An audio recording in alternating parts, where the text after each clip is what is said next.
Bismillahirrahmanirrahim. Assalamu alaikum, dear viewers. We are about to start our study circle and we will begin with studying some of the Quranic verses that have been selected for today. So, this is 25th surah of the Quran, which is Surah Furqan. And we have three verses that we'll study today from verse 63 to 65. So, the text of these verses reads, وَعِبَادُ الرَّحْمَنِ الَّذِينَ يَمْشُونَ عَلَى الْأَرْضِ هَوْنًا وَإِذَا خَاطَبَهُمُ الْجَاهِلُونَ قَالُوا سَلَامًا والذين يبيتون لربهم سجدا وقياما والذين يقولون ربنا اصرف عنا عذاب جهنم إن عذابها كان غراما. And the servants of the Most Merciful are those who walk humbly on the earth. And when people overcome with frenzy converse with them, they say, peace. And they are those who spend their nights before their Lord prostrating and standing, and are ones who keep praying, our Lord, protect us from the punishment of hell. Indeed, its punishment is ever clinging. So these verses, as you can clearly see, they have a very special message to give, and in particular, the message of humility. Humility, we all know, is the opposite of arrogance. And arrogance is something which the Almighty dislikes. In fact, the first instance of arrogance which took place in this world was the arrogance shown by Satan, the Iblis, as the Quran calls him. And he, out of arrogance, the Quran says, Aba wastakbara. He refused to the orders of the Almighty, and the reason was that he showed arrogance. So arrogance is something which is something which invokes the wrath of the Almighty to a great extent. And we can clearly see that he wants humility. He wants us to be humble. He wants us to be down to earth in our dealings. And that is why he says that Ibadur Rahman, that the servants of the merciful or the servants of the Most Merciful are those who walk humbly on earth. Allazina yamshuna alal ardi hauna. They do not walk with an arrogant gait. The very first thing that you notice about a person when he comes over to you or you go to that person is the way he outwardly appears, especially when he walks or she walks. And the style of walking is something which portrays a person's inner self. And it is here that we have to understand that we are human beings, we are God's creatures, we can err and we do err. We are not perfect, we are not super in any respect. In fact, we are full of flaws.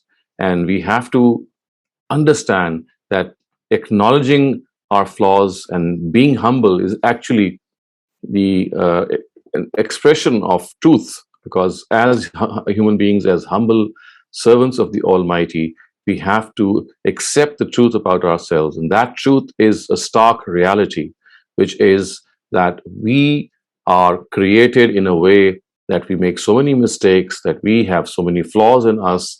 We can never be perfect. Yes, we can always try to be perfect. We can always try to be good people.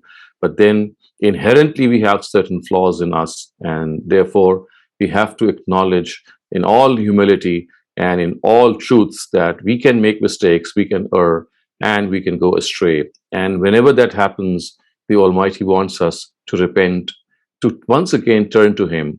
And He is someone who is ever disposed to mercy. He is someone who is waiting for people to come to Him to ask for His forgiveness. And then the verse goes on, actually. It says, this symbol of humility, it continues. And this style which is found in a person, and of course, when the gait is mentioned, the style of walking is mentioned. And when it is said that the servants of the Most Merciful are humble in their walk, in their gait, it automatically refers to the fact that this humility has to encompass the rest of their lives as well. The way they talk, the way they dress, the way they conduct themselves, all these features, all these areas of our life, all these spheres of our life, they have to show the humbleness, the humility that we have in us. And then, وَإِذَا خَاطَبَهُمُ الْجَاهِلُونَ قَالُوا سَلَامًا. So when people who are overcome with frenzy, they speak to them. Then they address them. And of course, when they address them, they would address them in a harsh tone, but they don't reply back in the same tone. What do they say? They say, Salaman, peace be to you. They actually give this prayer of peace to them. And to not entangle themselves in any discussion, in any debate, because it could be fruitless. It would be fruitless for people who are in frenzy. So one thing that we have to note here is the Arabic language and the use of the word jahilun, because of the fact that the word jahil is also used in some of the other languages, in particular in Persian and also in Urdu. And in most cases in the Urdu language, the word jahil or word jahil is meant for an ignorant person. And this is seldom the case in Arabic. Yes, the word jahil is also used for ignorance in Arabic, but there are specific occasions and the context readily indicates that. But another use of jahal is to be overcome with emotion, to be overwhelmed with certain feelings that you are not in control of yourself. So people who are out of control, people who are angry, people who are always succumbing to their emotions, when they speak to these people who the Almighty very affectionately calls servants of the Almighty, servants of Rahman, Ibadur Rahman, they don't reply back in the same tone. They don't pick a fight with them. In fact, they withdraw. And with what do they withdraw? Not in an arrogant way, not in a way as if they are going to ignore the person or people who are talking to them, but in a very affectionate way by saying, Salam, peace be to you, brother. If you think that this is what the right thing is, okay, continue.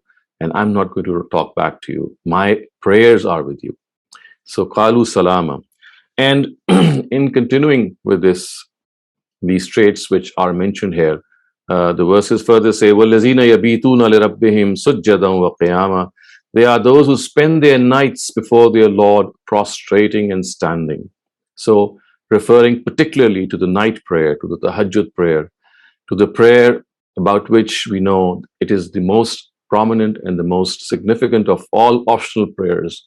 And about the tahajjud prayer, we know that it is in this prayer that the Almighty is the most attentive towards his servants, towards his creatures. And there's another narrative which tells us that at this instance, at this time, he calls out that, is there anyone who would like to be forgiven so that I could give forgiveness to that person? Is there anyone who would like to ask me something so that I could give that person what he asks?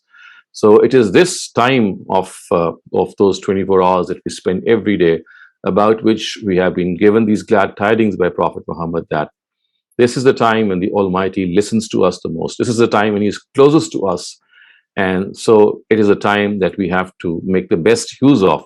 And with the onset of Ramadan in a couple of weeks, or maybe less than 2 weeks, we are going to be beneficiaries of getting up before the start of the Fajr prayer at the Tahajjud time. And we may well take up this prayer. We may well become used to this prayer, at least in the month of Ramadan. And as far as we can, we stand and prostrate before the Almighty, as these verses say. And then when they are standing in prayer and when they are talking to God, look what their biggest wish is. Rabbana isrif anna. Rabbana isrif anna azab jahannam. Oh God, take away this punishment of hellfire from us. And because this is an ever-clinging punishment, we would like your mercy to engulf us. We would like your affection to embrace us. And please take us away from this punishment of hellfire. So humility is the name of the game. Humility, to be acknowledging our Creator, and at the same time acknowledging the fact that as human beings, we are individuals who are prone to make mistakes. And therefore we have to realize and we have to accept the truth about ourselves, and at the same time try our best to transfer this notion to our next generations as well. So we now move on to the next section of our study circle, which is a hadith that we will look upon. And this hadith is taken from the Al-Jami' al-Sahih of Imam Muslim. It is narrated by An-Nawas bin Sim'an al-Ansari. So the words are, an abihi an Nawas bin Sim'an al-Ansari قال سألت رسول الله صلى الله عليه وسلم عن البر والإثم فقال البر حسن الخلق والإثم ما حاك في صدرك وكرهت أن يطلع عليه الناس. It's a beautiful narrative, and as we know that the Prophet has said utitu jamami al-kalim, which means that I have been given the most precise of statements. So this is something which has been stressed here as well, that the translation reads that I asked God's messenger, which means that Nawas bin Sam'an al-Ansari says that he asked God's messenger about what vice and virtue are, what is good and evil, look at the answer given by the Prophet, that virtue is good conduct and vice is what pinches your heart and you would not like people to know about it. So, virtue is something which is good conduct. To be a person who has a high moral conduct, to be a person who professes that decency in himself, in regarding which we know that it can win the favor of the Almighty. And about vice, look what the Prophet has replied. It says that you don't need to go to ask anyone what vice is. Ask your own conscience. Because when you do something bad, it's going to prick you. So it says, Ma haka fi sadrika. Whatever pricks your conscience is vice, is evil. And another indication of something being evil is that you would not like to share it with other people. Karihta an yattali alayhin nas, that you would dislike people to know about your follies. So this is a very simple formula which the Prophet of God has told us and which we need to always keep before ourselves, that as far as virtue is concerned, as far as righteousness is concerned, the Prophet has very, very amicably and very, very unequivocally made it clear that al-bir husnul khuluq, that virtue is something that comes out of you in your person, in your being, in your character, the way you behave with other people, the way you deal with other people, the way you conduct yourself with other people. Because this shows what a person you are. It tests your mettle, especially when people to whom you have to show this virtue are against you. They are jealous of you. They are your rivals. So to be good to good people is very easy. But the real test is to be good to bad people as well. And this high moral character is something in which we have to be good to all people. In fact, our goodness has to extend not only to human beings, but to the animal kingdom as well. And we have to understand that animals who have been given in our custody, which have been given in our for our use, they have to be treated in a very, very kind way. And they must not in any way be those who complain about us on the day of judgment, how badly we treated them. So this good treatment is something that has to reflect from us. And as for the evil is concerned, we just need to ask our conscience. If our conscience is living, if it is vibrant, it tells you what vice is. It tells you what evil is. You don't need to go to anyone. And this is the greatest barometer. It's the greatest yardstick that all of us have, as long as it is living. And hopefully it will remain living as long as we repent whenever we make mistakes. Remember, it's not as much as making a mistake is concerned that counts before God, as much as our attitude after making that mistake. Do we regret our mistake? Are we ashamed of our mistake? Would we like to make amends of our mistake? This is what the Almighty likes. So even if something is badly done on our part, we have to understand that there is always this chance to make amends, to say sorry to the person to whom we have wronged, or to whom we have conducted ourselves in a bad way. Let us now move to the third section of our study circle. This is often the Bible verse that we select. In fact, these are two verses that we are going to select today, and they are from chapter number 6 and the first two verses of the Gospel of Matthew. So their title is Showing Off Generosity. Take care not to do your good works before men. So this is what Jesus is telling his disciples and his followers. Take care not to do your good works before men to be seen by them, or you will have no reward from your Father in heaven. And this footnote also is very important to note, that in ancient languages, the word father on such occasions always metaphorically refers to God. It's not in someone physical. It does not refer to a biological father. It refers to God himself. So when you give money to the poor, do not make a noise about it, as the false-hearted men do in the synagogues and in the streets, so that they may have glory from men. Truly, I say to you, they have their reward. So if you make a show off of what you have done, of your goodness, of your righteousness, The praise that you'll get is the reward that you'll get in this world, and then you'll be getting nothing else in the hereafter. So Jesus is advising his disciples. He is counseling them that when you do good, hide it. Don't make it an issue out of, and don't brag before other people. Don't think that this is something which is not known to God. God knows whatever small or good you do, or whatever good, big good you do, even if it's done in secret. So our conscience and our intention has to work in a way that we try to impress God instead of impressing other people. And showing off other people, of course, diminishes the very value and the very purpose for which charity is done. Because if you want ourselves to be spiritually elevated, then the more that righteous act remains between ourselves and our God, the more is this going to be beneficial for us. And the more we show off, and the more we make this pretense and put up a false show of pretense, the more it's going to be damaging. In fact, it is something which might lead us to grave consequences in the hereafter. So this is what Prophet Jesus has beautifully summed up. He said that don't think that this is something that's going to gain reward from you. In fact, if you do that, you will have no reward from God. All the reward that you wanted was that people should praise you, and they have. So you have already gained the reward that you wanted. So why would you now think that God is also going to reward you? So it's a very important thing that all of us need to understand, that as far as righteousness is concerned, as far as virtue is concerned, this has to be done in a way that we are not showing off. Excuse me, alhamdulillah. So it has to be in a way that we do it when it remains between ourselves and the Almighty. Yes, there are instances, there could be exceptions in which you would like other people to know. For example, if you'd like your children, if you'd like your students, if you like people who belong to your sphere of authority and influence, that they are also encouraged to do good things. So at times you need to do these acts of virtue before them. But then the intention is entirely different. It's not that you'd like to show off yourselves before people. It is that you would like to teach people, especially the younger generation, that you have to be a generous person, and that generosity must not be flaunted. It must not be displayed before other people.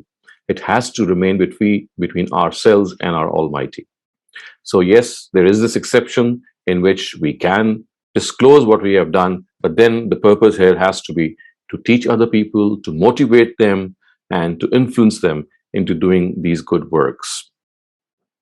So we now come to the fourth segment of our study circle, which is generally a discussion topic regarding which we discuss, and all of you give your input, and as a collective heritage of wisdom and knowledge, we share one another's experiences. So just to introduce the topic that we're going to discuss today, it's dating and friendship, because dating and friendship, or premarital friendship, is something which is a very common thing today. And whether you belong to the Muslim community or you belong to any other community, this has become a norm that boys and girls, they become very close to one another before their marriage. And often this friendship leads to marriage, or otherwise as well. And this dating or this premarital friendship generally is something which people think is a must, because they cannot move forward in life. They must not marry, or they cannot simply marry a stranger or an unknown person, or even indulge or accept arranged marriages which are okayed by their parents. They would like to select their own spouses, and for this they would like to spend time with their proposed spouses, and this is what dating is all about. So we're not talking about the Western concept of dating here, because we know that that dating is simply not for the purpose of finding out one another. It has other extremes and overtones, and boys and girls, when they enter into this relationship, they go to the other extremes. And so that is something which, of course, is not at all, it's not at all permissible. But yes, what exactly is the extent of dating and friendship that our religion or our culture would allow, and how we can make it more useful.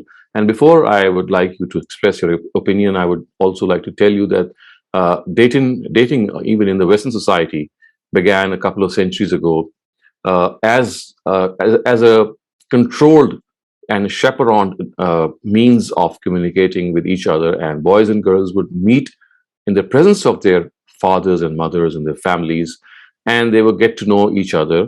The concept of dating that we have today in Western countries, in which boys and girls, or a boy or a girl, hangs out and spends nights with each other, and days, and they live in a separate apartment, it never started off like that. So even in the Western society, in France, dating started off in a way that parents wanted to find out good proposals, to look for good proposals, and this actually induced them that they would make their children meet other prospect other prospect children, so that they could see if they could match with each other. And children would always meet in the presence of their elders when this all started off. So I would now transfer the mic to Mariam, so that you can conduct this small discussion on the topic that I've just referred to. Thank you very much, Dr. Saleem.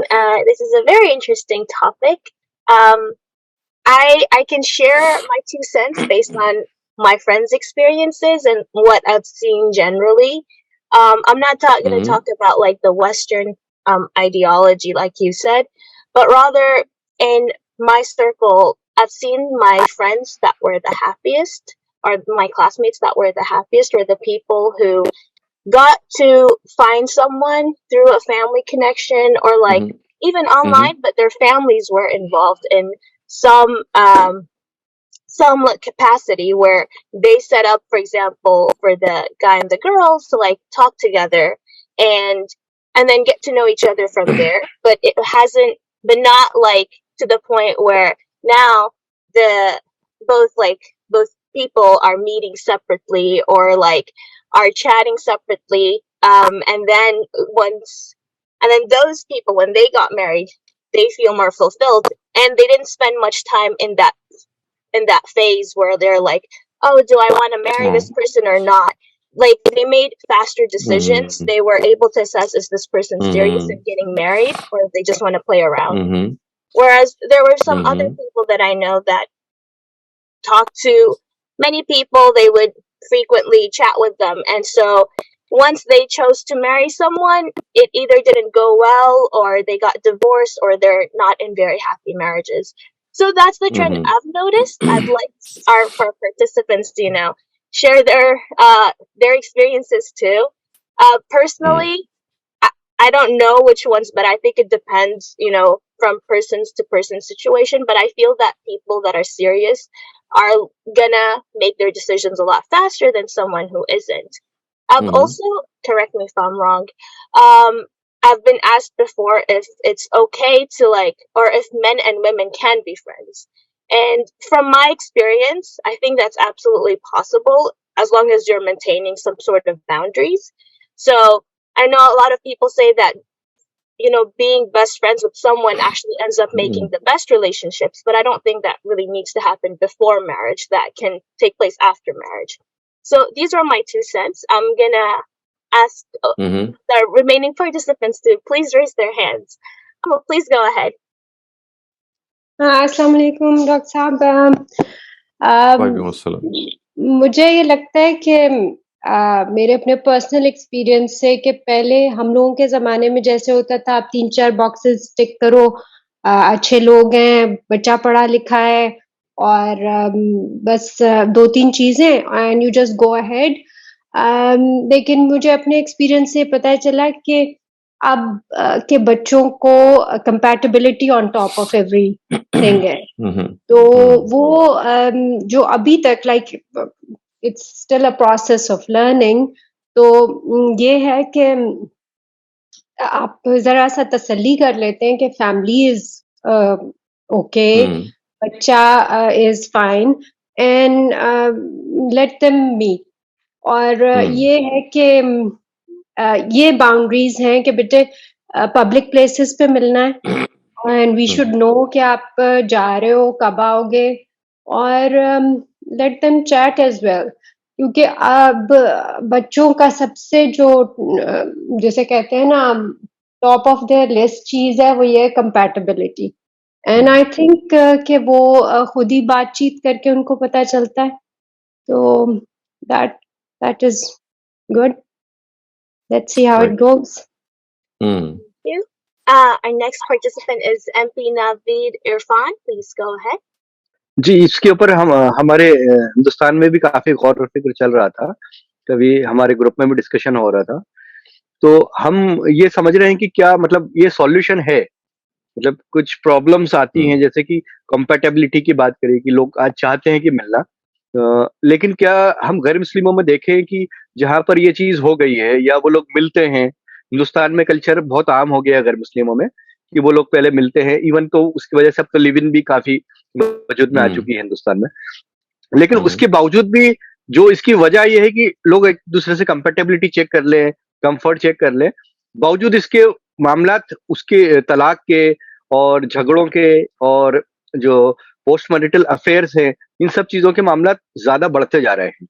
तो क्या Mm. मतलब ये अच्छा, और दूसरी चीज़ जो बताया कि कंपेटेबिलिटी प्रायोरिटीज़ पे आ गई है, तो ये कहीं न कहीं हमारे तालीमात की कमी है कि जो प्रायोरिटीज़ दीन ने हमें सिखाई हैं, उसको हम चेंज कर रहे हैं। Mm. तो Mm. कहीं न कहीं वो चीज़ जो है, जो हम सॉल्यूशन चाहते हैं, शायद वो पहुँच ना पाए।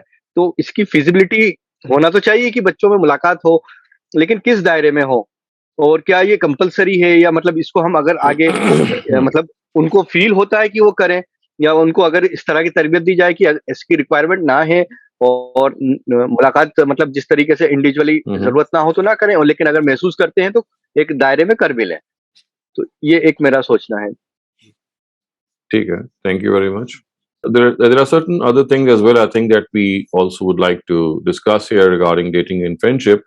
And that is that if, I mean, is friendship or dating is used as a means of entertainment in which you switch partners from one to the other, and it's like more of a merrymaking situation that we often find in some cases. I think that is proscribed clearly. But as far as getting to know one another is concerned, this is a perfectly legitimate, I would say, objective that boys and girls have in mind. They would not like to marry blindly, and they would like to know the person. And I think that is fine if they know the person.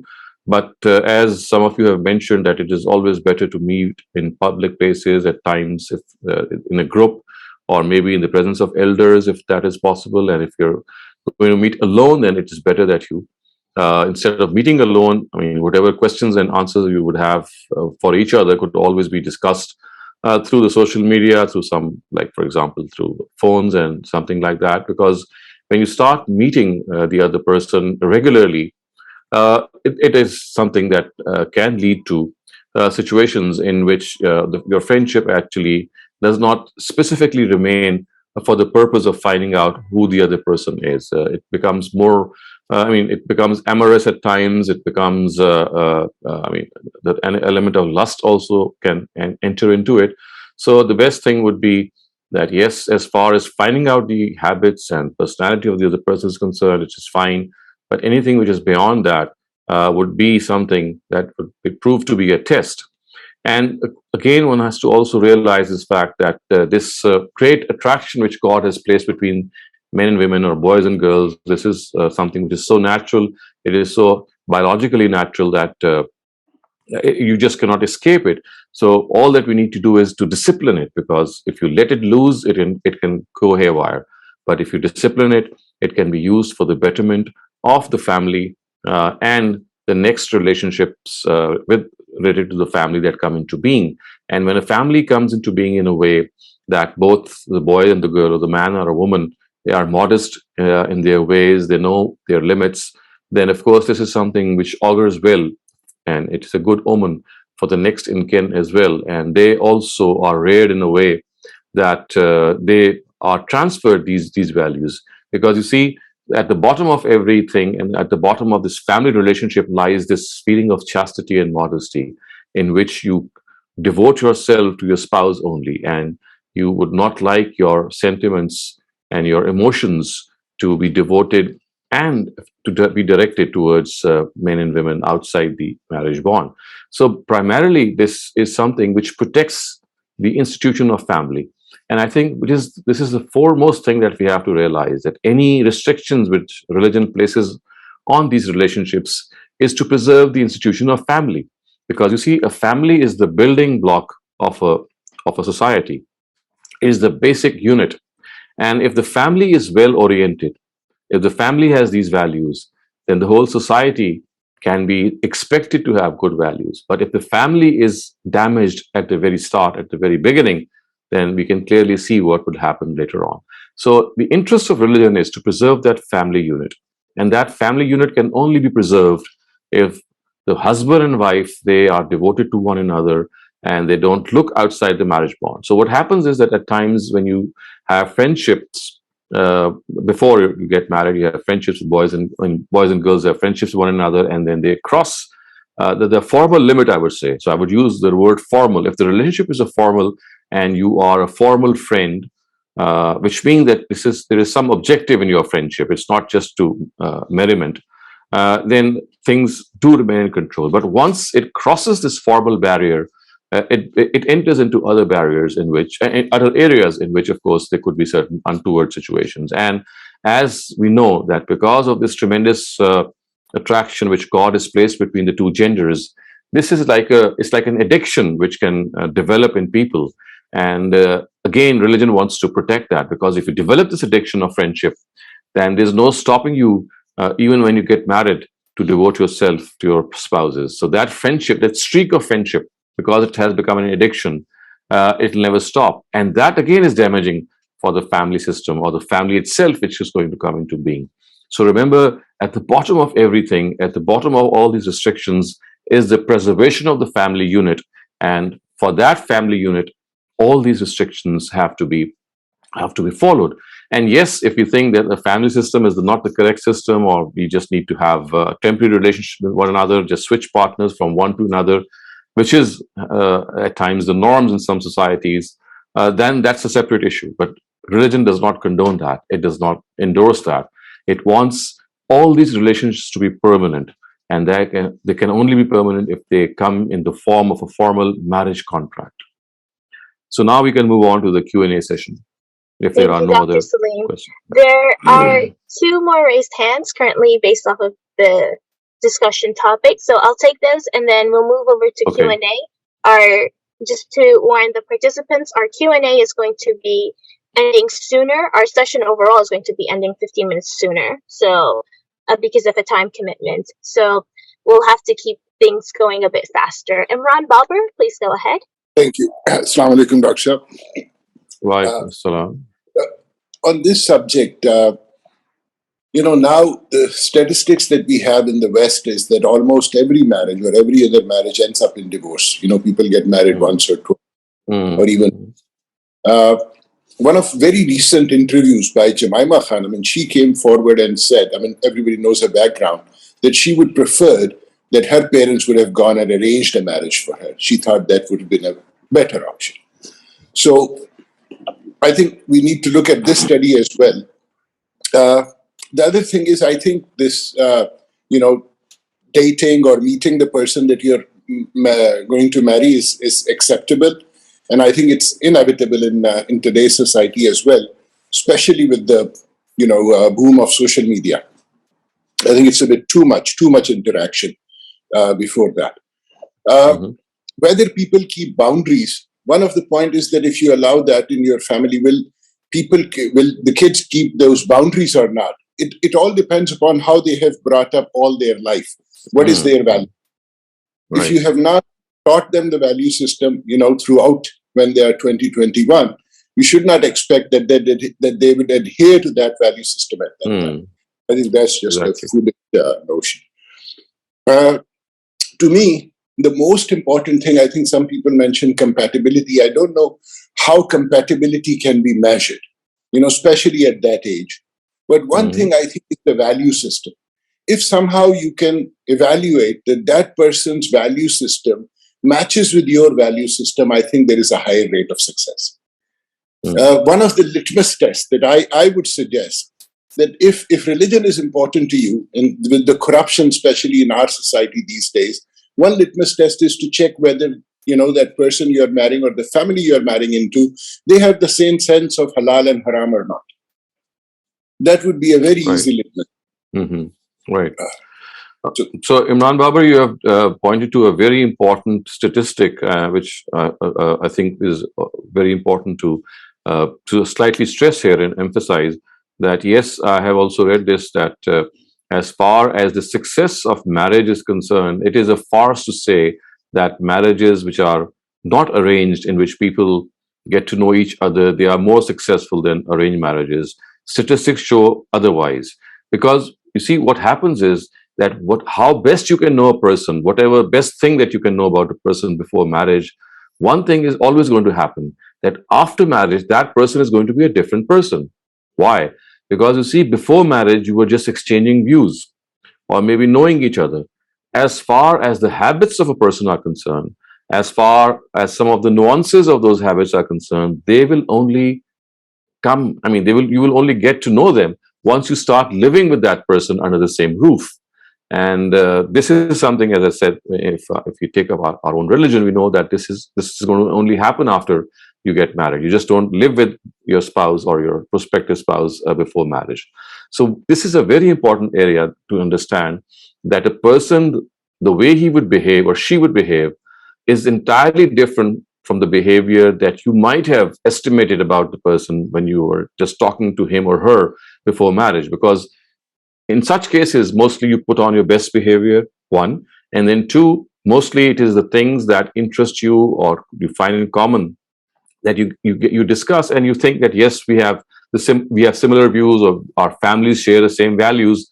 But as I said, what we have discounted here is the personality which appears after marriage, and that personality is an amalgam of the habits and the way a person would talk, how he would conduct himself, the clothes that they would wear, the way they would be together, what should be the temperature of the AC in their room, what should be the TV channel in which they would, if they're watching joint TVs, or for that matter, they have a lot of things in common. But of course, there are things which relate to those habits that a person might have. And so therefore, I think I would agree with you here. And I think it's a very important point that you have made, that this is not a guarantee that once you start knowing a person before marriage, then that is going to guarantee some success. As I said, and as you rightly said, that things normally don't remain, unless you have really grounded your children, really instructed them and educated them.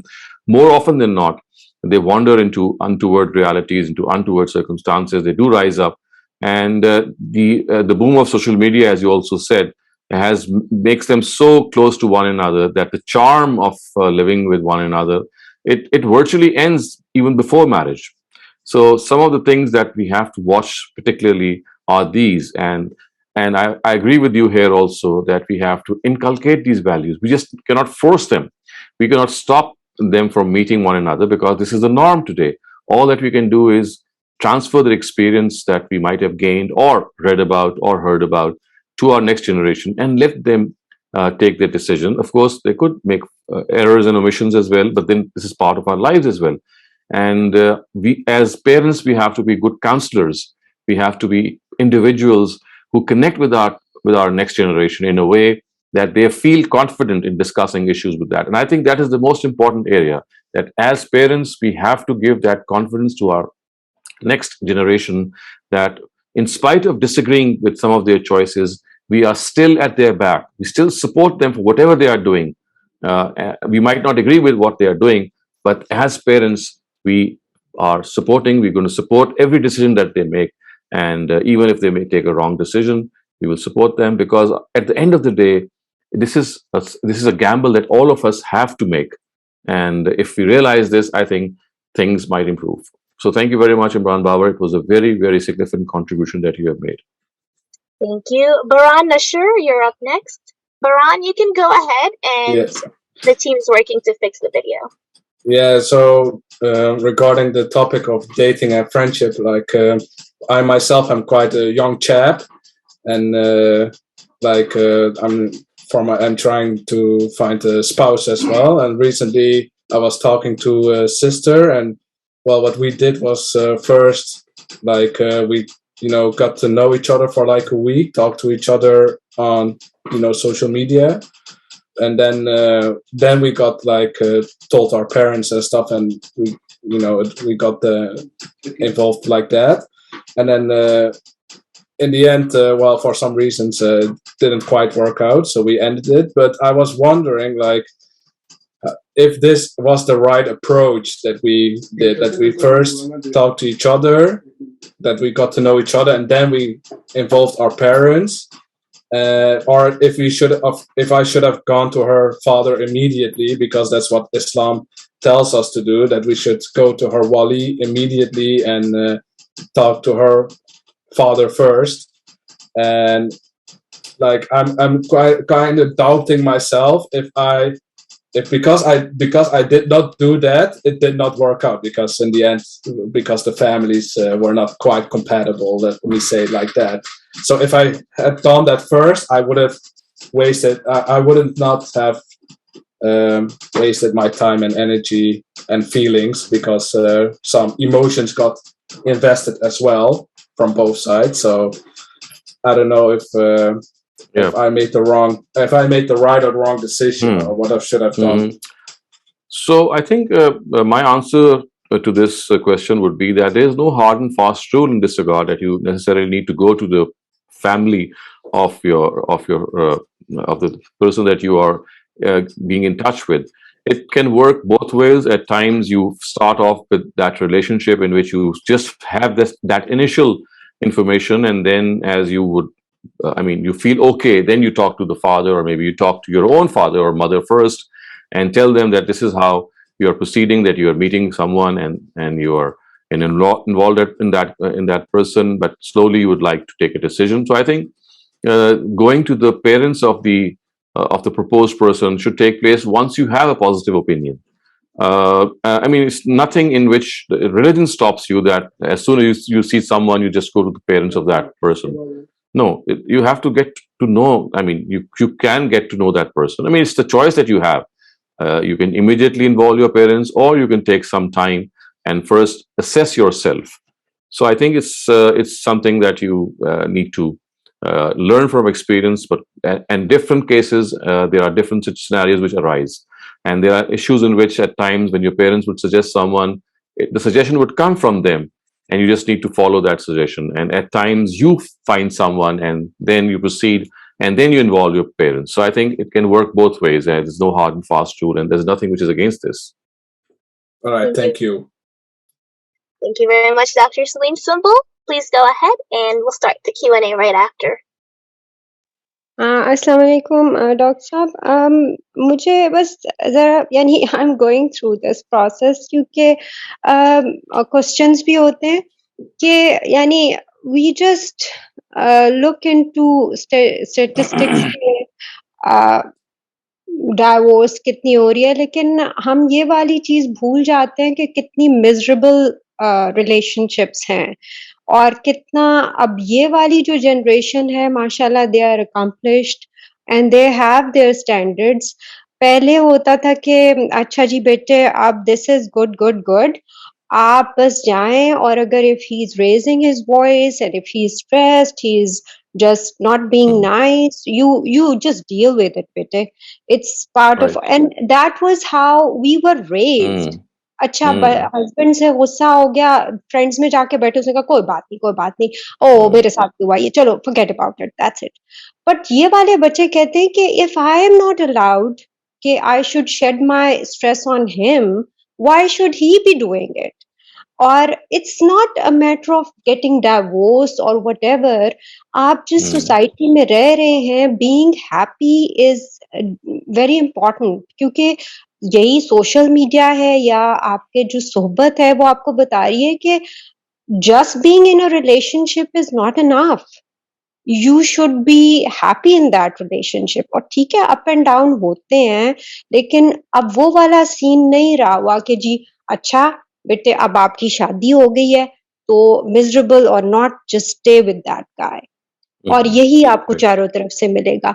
तो ये वाली चीज थोड़ा सा ये change आया है, और वो थोड़ा सा अब उस चेंज को समझ नहीं आ रहा कि किस तरह हैंडल किया जाए। और दूसरी चीज ये होती है कि ये हमारा यही था कि 2-3 टिक्स कि अच्छा जी बच्चा नमाज पढ़ता है, ड्रिंक नहीं करता है और कोई गर्लफ्रेंड्स नहीं है और अच्छी फैमिली है, पढ़ा लिखा है, दैट्स इट। अब ये बच्चों की लिस्ट में ऑन टॉप है, like whenever they meet they would do that, लेकिन उनको ये भी है कि उसकी पर्सनालिटी कैसी है, यानी वो क्या वो मुझे यानी ये तो नहीं है कि वो मुझे स्ट्रेस आउट करेगा या I should be walking on eggshells और whatever around him, I should be myself. तो ये चीजें फिर मैं अपने पर्सनल एक्सपीरियंस से बता रही हूँ कि यानी हमने बच्चों को यही कहा कि बेटे देखो, चाहे अरेंज्ड हो, चाहे you find someone and then we approve, either way is a gamble. लेकिन आप इसमें इस्तिखारा को like my was that was the only tool I could give to my daughter. और एक दफा हम इसी तरह जा रहे थे on a lighter note, she said अल्लाह ताला, आई डिडंट हैव मामा time for do proper two नफर and this, but I asked अल्लाह ताला कि don't give me any sign, I am a dumb person, just tell me yes और no, and she got the answer. तो मुझे लगता है कि हम भी सीख रहे हैं, हमारे बच्चे भी सीख रहे हैं। वो वाली जो चीजें थी कि हाँ बच्चा नमाज भी पढ़ता है, यानी ये सारी चीजें होती हैं, लेकिन फिर बच्चों को ये चाहिए कि they should be respectful to them as well as they are suppose to be for them. तो ये सारी चीजें like it's a very learning, यानी इट्स अ कंफ्यूजिंग स्टेज, और आप इट्स अ लर्निंग प्रोसेस। तो अल्लाह ताला ही मदद करे। बट पहले इट वाज इजी कि अच्छा जी बच्चा, और एक और चीज जो बहुत नोट की है, यानी अब हमारे बच्चे यहाँ पे रह के अगर ड्रिंक नहीं करते तो यहाँ वाले बच्चे उनकी बात समझते हैं, लेकिन अगर कोई पाकिस्तान का ब्रॉट अप बच्चा इधर आता है and they talk to each other, तो दे थिंक कि हमारे बच्चे झूठ बोल रहे हैं कि they are not drinking, like it's such a big norm in either, यानी उधर मुझे नहीं पता, मैं तो वैसे बहुत बैकवर्ड हूँ पाकिस्तान के माहौल के हिसाब से, लेकिन यानी ये चीज बड़ी अजीब लगती है कि यानी आप अगर सच बोल रहे हैं और उनको कह रहे हैं कि ये नहीं, तो वो कहते हैं कि अच्छा तुम अपने माँ बाप की वजह से ये चीजें, तो देयर आर सो मेनी, यानी इतनी कॉमन हो गई हैं बात चीजें जो हमारे जमाने में इतनी कॉमन शायद नहीं थी या बहुत ज्यादा ढकी छुपी थी। So it's a very confusing process.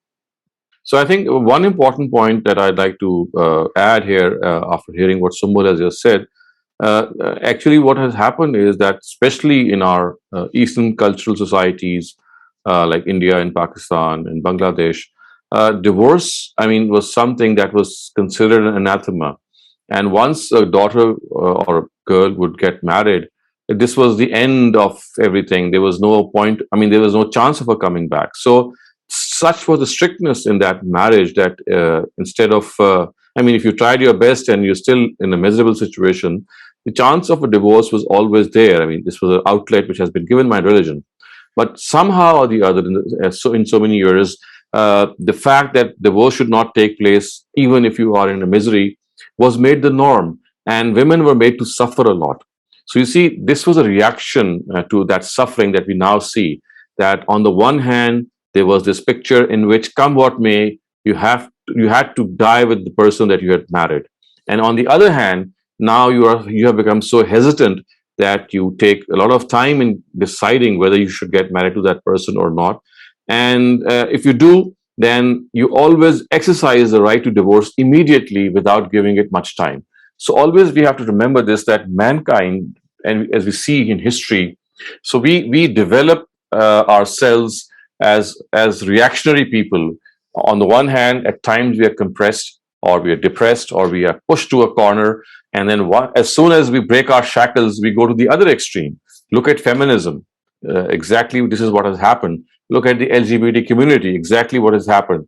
Both these segments were very deeply restricted and compressed, and now there is a reaction on their part. And I think on a very similar note, on a very similar basis, because divorce was made out of question in the past so many years, it was considered a stigma in the family. And even where divorce was the solution, it was never adopted. So now we have the other extreme in which people they freely, indulge in all these things even without giving enough time on the one hand, and on the other hand, they take a lot of time in deciding whether they should marry someone or not. So I think this is also a lesson in history that we need to learn, that we should not live in extremes, because extremes produce extremes. We have to somehow find that golden mean. It continues to elude us, but then this is what we have to try for.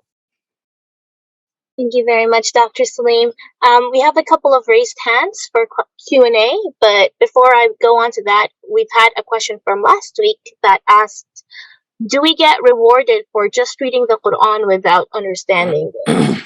I don't think so. The Quran is not a book meant to reap reward by merely reading it. It's a book sent for your guidance. If you follow what the Quran says, it is only then you're going to reap a reward. And I think the misconception is because of a hadith which is not authentic, which is a very weak narrative, which says that every word you read, you'll get 10 units of virtue for that. And if you read Alif Lam Mim, you'll get 30 virtues. This is what is generally quoted. And this is why people think that you just read through the Quran, you're just going to earn those virtues. As I said, work has been done on this narrative to show that it is an extremely weak narrative. But what happens is that such things become famous. And more than that, we have to understand that the Quran is a book of guidance. It's not a book of obtaining reward by merely reading it. There's nothing which the Quran tells us about that in this regard. So you have to understand what the Quran says, and the next step is to follow what it says. That's going to be the key point in giving you a reward. And not, you just absorb it into something in the first place, and you don't follow it. That's going to be something which is, be a problem as well. So this is how I would view this. Thank you, Dr. Saleem. Akram Bhatti, please go ahead. Assalamu alaikum, sir. So on this dating issue, what I feel is what, like you said, a couple hundred years ago, dating was not in Western society as it is today. But at the pace of Pakistani society, the way it is copying and trying to catch up with it at high speed, I'm fearful what would happen in 100 years of, say, even 50 years from now. Because a lot of things here they're getting control on, and Pakistan is exceeding. Like these days, in the last 50 years of movies, you would not see people smoking or people drinking in a shows or in movies.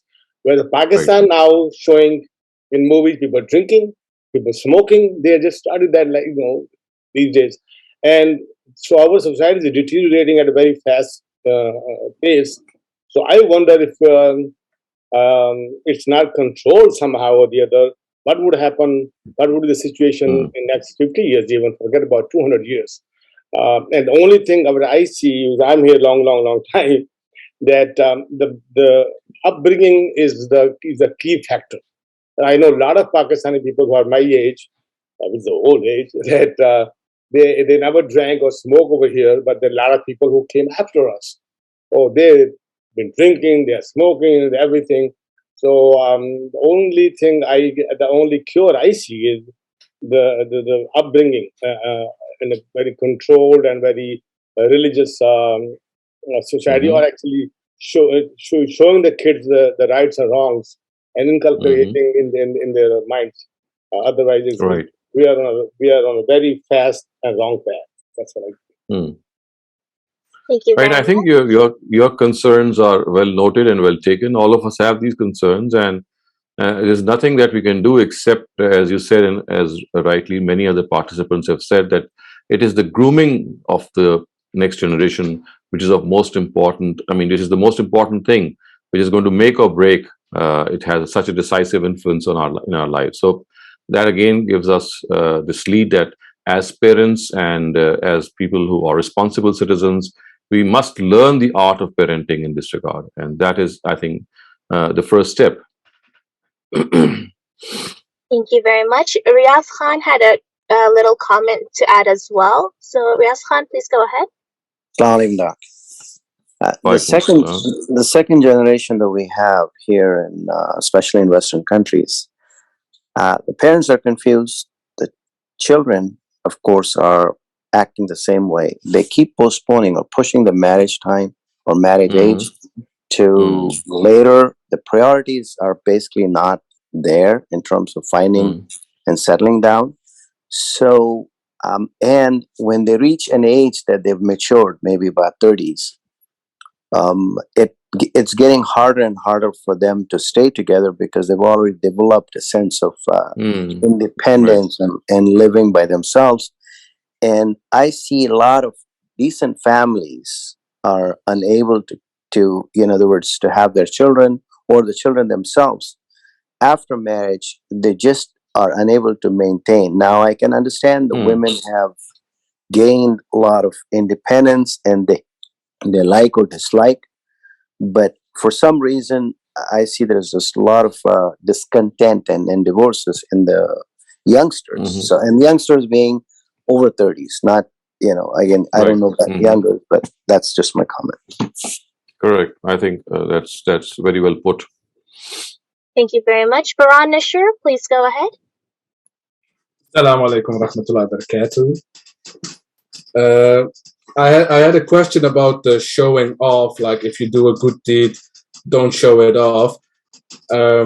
Well, when you do a good deed, and you are not doing it, you are not doing it with the intention to show off. But if you tell someone just to, I don't know, you just tell it for no reason, like you're fasting, a voluntary fast, and somebody passes you a drink, and you say, "Oh no, thanks, I'm fasting today." Like, would that be considered showing off, or is that just letting the person know, like, I'm fasting today, so that's why I cannot accept the drink? No, I think this is a very, straightforward situation. If someone gives you a drink and if you don't let him know the reason, he might consider you to be impolite and something which would be against the norm. So this is one area in which you have to share the actual situation, and this certainly would not amount to showing off. Showing off also relates a lot to your intention. It is something that you plan. It is something that comes to your mind at times in a flash, and you would like that person or the people around you to get impressed by what you do. So I think that has to be counted as well. But when you are describing something in a matter-of-fact way, a situation in which you have to present a certain scenario, as I said, the best judge is your own conscience. And I do think that these are exceptions. And as I said also earlier on, that when you're sharing some of those good deeds, and the purpose is not to show off, but to motivate other people, maybe your children, maybe your friends, then again, you have to note that this doesn't come under show off. So showing off or boasting what you have or bragging what you have done is something that relates to the intention that you have behind it. If I can add a small question, for example, if you do a good deed and you have the intention to do it solely for God, but you have these doubts that, like, my intention is doing it for God only, but what if I'm in my heart, because God can see in my very heart, there's like this, I don't know, this unconscious intent of showing off or something. Is that something to be insecure about or to doubt yourself about? Or no, I think you should just ignore it, because you see, it is your conscious self that for which you are held accountable. Something which is unconsciously done, something which is involuntarily there, or it's just like a passing thought, we just need to forget about that. And these are again a form of deviation that we have to go through at times, and also at times whispers from Satan. But it has to be something which comes to you as you very well know about that you'd like to impress people, you would like to make them feel that you have done something, and you would like yourself to be proven superior to those people. So you see, you get that feeling. And until you get that, whatever you do less than that should not amount to bragging and boasting a virtue that you might have done. All right. Thank you very much, Doctor. Thank you, Dr. Saleem. We have a written question that asks, can a woman marry without wali? Because in the Indian Pak subcontinent culture, the parents try to enforce their will on their children, and this happens especially on daughters, even though Islam says to consider the will of the daughter. But Islam also asks, and scholars say, that the daughters should obey their parents, or in other words, surrender their will to them. And then when they surrender and they get married, one of their biggest regrets in life is that they, got married with whomever their parents wanted them to. But then the scholars say that they should be patient. I think the scholars need to revisit their opinion that they profusely give in this matter. You have to realize that as far as marriage is concerned, it takes place through the consent, the free consent of the people who intend to get married. Obedience is absolutely nothing. I mean, it's rubbish, I would say. To say that if you follow your parents' advice, then you must do it because this is how you show your obedience to them. So it's not what the Quran has ever asked. The Quran has always said that you have to be kind to your parents. Obedience with respect to your parents has not been mentioned anywhere in the whole of the Quran. I mean, the whole Quran is entirely devoid of any mention of showing obedience to your parents. It says that you have to treat them kindly, to have to speak them with respect and honor, must not lose your temper with them. But never at a single place does it say that you have to be obedient to them. So I think and another thing that I'd like to clarify is that the consent of the wali is not a legal requirement at all. It's not that you have to seek the consent of your father or your mother, and if they are not willing, then the marriage is not going to take place. This again is something which is not correct. And it's something of a positive thing which Islam says. It encourages that in general, your guardians should be with you in your marriage. Because this is, the simple reason is that it's not the two people who are getting married, it's the whole family. I mean, there are two families getting together. So the general guidance here is that, yes, this should take place with the consent of the parents, but it's just a general thing. What if the parents are being unreasonable? What if they are forcing their opinion on the children? I mean, this is something, an entirely different scenario. The scenario in which the consent of the wali is an important thing is that scenario in which, in normal circumstances, when a boy or a girl would like, to marry, the parents also concede and they show their consent. So this is how the guardians are supposed to do. But if they force their opinion or they force their will, then they must realize that this is an authority, or this is something which they have not been given by the Quran or by the Almighty at any instant. This is more of cultural practice. This is more of the practice of patriarchal societies in which the patriarch enforces his opinion on boys and girls equally. So as far as marriage is concerned, it takes place with the consent, the free consent. I do emphasize that it has to be a free consent, not a forced consent.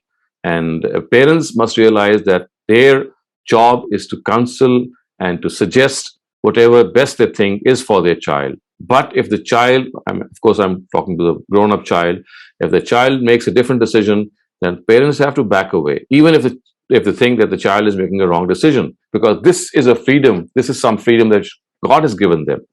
And parents in no way can interfere in this decision. Thank you very much, Dr. Saleem. Fabia Niazi, please go ahead. Assalamualaikum. वैसा मेरा question एक history के topic से relevant है. मुझे history की book में पढ़ने को मिला है कि विक्टोरिया एज में एक पीएम थे मिस्टर ग्लैडस्टोन. उन्होंने कुरान को हाथ में लेकर पार्लियामेंट में कहा था कि मुसलमानों को महकूम बनाना तब तक मुश्किल होगा जब तक ये किताब उनके पास है, तो इससे दूर करना चाहिए. फिर उन्होंने मुख्तलिफ लातीनी रस्मुल खत राइज किए और भी इकदाम किए. सवाल मेरा ये है कि क्या कंज्यूमरिज्म अप्रोच जो परवान चढ़ रही थी, सनती तरक्की के लिए ये खतरा था, क्योंकि मुसलमान कुरान से ही जंग का कॉन्सेप्ट लेते हैं, तो क्या जंगो जदल का माहौल गैर महफूज समझते थे वो, इसलिए उन्होंने ये चीज की कि कुरान से दूर कर दिया जाए. इसके पीछे इस पे कुछ रोशनी डाल देता कि कॉन्सेप्ट क्लियर हो जाए. Well, I think I've discussed this question a number of times in various talks. It's a detailed topic, but very briefly, I can tell you that this is because of a wrong approach in understanding the Quran, that people derive a lot of violence, a lot of enforced you can say proceedings, and they think that the Quran has taught them to punish people in the name of God, to spread religion forcefully, to conquer the world and let them know that only Muslims have the right to rule. And they have not realized that there are certain directives in the Quran which are the sole prerogative of the age of the messengers of God. So these are some of the directives which relate to the messengers of God, and they cannot be in any way generalized in this era. So therefore, today we just cannot do what our prophets did. For example, if they punish people for not accepting the truth, if they did not pray for their forgiveness, if they did not inherit from them because they belong to a different religion. So these were all basically punishments given in the times of God's messengers for people who had intentionally denied the truth. Intentionally denied the truth. And this intentional denial could only have been known through God. And God communicated this intentional denial to his prophets because the institution of wahi or revelation was in place. So all these Quranic directives, I've discussed them several times, they relate to a particular category of non-Muslims, and they are what we call kafirs, and they are people who intentionally, deliberately, willfully deny the truth. Today, this category might exist, but we cannot pinpoint people who have deliberately denied the truth. And also, we cannot even be sure whether the truth has reached them or not, whether Islam has properly reached them or not. So therefore, I think it's a question of misinterpreting the scripture. And this has given rise to William Gladstone. His concern was absolutely valid, I would say, because people have, drawn these comparisons from the Quran and what they think Prophet Muhammad did or earlier prophets did vis-a-vis non-Muslims. They too have this prerogative. They too have this responsibility without realizing that, no, they don't. Only prophets of God, they act as God's instruments of justice. So God, through them, punishes people for deliberate denial. At times, he uses natural disasters like earthquakes, cyclones, etc., to punish people, as he did in the case of the Prophet Lot's nation, the Prophet Hud's nation, etc. Number of nations which have been mentioned in the Quran. But by the time it reached the Prophet Muhammad ﷺ's era, it was said that the Prophet would punish the disbelievers through the hands of the believers. So they became instruments of God's justice. And it is not by understanding this very, very important, this cardinal principle that people derive this violence from the Quran. And the whole issue of Islamophobia, to which William Gladstone was referring to, has arisen. I think it's just a question of revisiting those verses and re-understanding them. They do not relate to us. उस्ताद, मैं अपना सवाल ठीक तरह से पेश नहीं कर सकी शायद। मैं ये जो आप जिन लेक्चर्स की बात कर रहे हैं, मैं उन लेक्चर्स को सुन चुकी हूँ और ये सारे का सारा कॉन्सेप्ट मैं जानती हूँ, जो भी आपने वजाहत की है। मैं विक्टोरिया एज में जो ये स्टेप लिया इन्होंने, जो ये फैसला किया कि इस कुरान से दूर किया जाए, उनके पर्सपेक्टिव से मैं पूछना चाह रही हूँ, यानी वो क्या ज़हन में रखकर ये चीज़ चाह रहे थे कि कुरान से दूर हो जाए? क्या उनको यही खतरा था कि सनती तरक्की में मुसलमानों के जो ख्यालात हैं वो नुकसानदेह साबित हो सकते हैं, सनती तरक्की मुमकिन नहीं है, गैर महफूज सूरत हाल पैदा हो जाएगी, इसलिए वो ये चाह रहे थे? ये मैं जानना चाह रही हूँ। What they intended is something that I cannot decipher unless I had a chance to talk to them. But apparently what we can say is that this was a defense that they had. I think you just need to be retrospective. If you introspect, if we imagine that what we would do if we were in their shoes, it would be very clear that when we see some danger, when we see some threat, we recoil, we start to defend.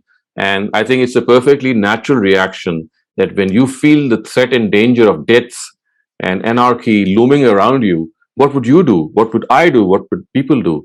They would try to build barriers around them so that they would circumvent this from taking place. So if William Gladstone in the Victorian age, he took certain measures in regarding the translations of the Quran or regarding other things, it was purely an act of self-defense. And all human beings act in self-defense. And I think this is what I can best at the moment offer, because unless I'm in a position to talk to such people, I would comment that this is a very natural human behavior. And we would not have done something different had we been in their shoes.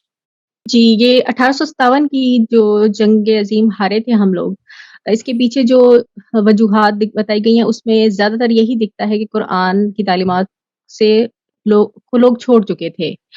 और हम ये भी देखते हैं कि बरसगीर की जब तारीख देखते हैं तो बड़े-बड़े स्कॉलर्स देखने को मिलते हैं जिनसे अब हम रोशनास हो रहे हैं। और हमें ये हैरानी होती है कि मुसलमानों के हारने के पीछे भी यही वजह थी कि वो कुरान की तालीमात से दूर थे। और हमें ये भी देखने को मिलता है कि जब पाकिस्तान बना तो तब जब कौम मतलब जो मुसलमानों की हालत थी वो भी तालीम से रोशनास नहीं थे, चाहे वो दीनी हो चाहे वो दुनियावी हो। यानी ये हम पहले से ही छोड़ चुके थे। बाकी जो रईसी कसर थी वो जो भी इकदाम किया अंग्रेजों ने वो उसमें कामयाब हुए। छोड़ हम पहले से ही चुके थे इसका मतलब है। Correct, you're right. You see, this doesn't happen in a single day. It always happens when the fissure is in our own cells. So in this case, we allowed people to govern us because, as you rightly said, that we were technologically backwards, we were morally corrupt, we had all sorts of vices creeping up in ourselves, and we could not maintain the high standard of morality, as well as knowledge that we boasted once when we were a superpower. So I think this is how things are, and they were, and they slowly changed. And we, I mean, allowed them to change. I mean, the weakness arose in ourselves first, and other people capitalized on this. And this always happens, that it's seldom that the outer powers can do anything unless we ourselves are weak. Thank you so much. We're just on time, so we'll be ending this session now. I know we still have a lot of questions remaining written and also with raised hands, but inshallah we'll keep them for the next ISD sessions if you join us, or the Ask Dr. Saleem live Q&A. So until then, please take care, and inshallah see you tomorrow, Dr. Saleem. Okay, inshallah.